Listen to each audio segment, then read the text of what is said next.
আসসালামু আলাইকুম ওয়া রাহমাতুল্লাহি ওয়া বারাকাতুহু।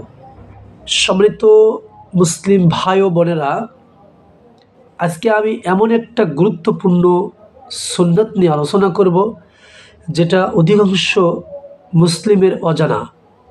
কে নারী কে পুরুষ, অধিকাংশ মানুষ আমরা অজানা, এবং যে দু একজন জানলেও সেটা আমল করি না, মনে থাকে না, খেয়াল রাখি না। তবে মনে রাখতে হবে, রাসূল সাল্লাল্লাহু আলাইহি সাল্লামের একটা কথা, একটা কাজ, একটা নির্দেশ, সেটা যত ছোট্টই মনে করে না কেন, সেটা সুন্নাত, সেটা মানলে আমল, সেটা না মানলে আমি গুনাহগার হব। আসুন আজকে আমি যে হাদিসটা আলোচনা করব, হাদিসের দিকে আসি।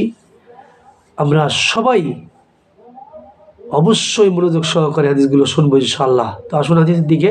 রাসূল সাল্লাল্লাহু আলাইহি সাল্লাম বলেন, যে ব্যক্তি কিবলার দিকে থুতু ফেলে, কিয়ামতের দিন তার ওই থুতু দুই চোখের মধ্যখানে পতিত অবস্থায় উপস্থিত হবে।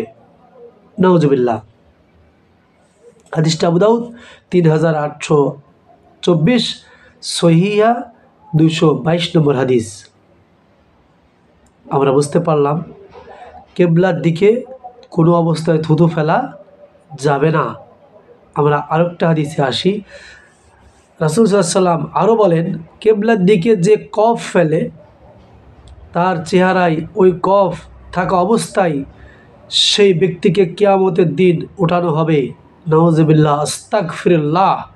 হাদিসটি সহিহ ইবনে খুজাইমা 1313 নম্বর হাদিস, সহিহা 223 নম্বর হাদিস। রাসূল সাল্লাল্লাহু আলাইহি সাল্লাম আরও বলেছেন অন্য একটা হাদিসে, মসজিদে থুতু নিক্ষেপ করা গুনাহ। সহিহুত তাগরিব 287 নম্বর হাদিস। আল্লাহ রাসূলের অন্য একটা হাদিস থেকে আমরা এ বিষয়ে আরেকটু স্পষ্ট জেনে নেব, কি কঠোর নির্দেশ রাসূল দিয়েছেন।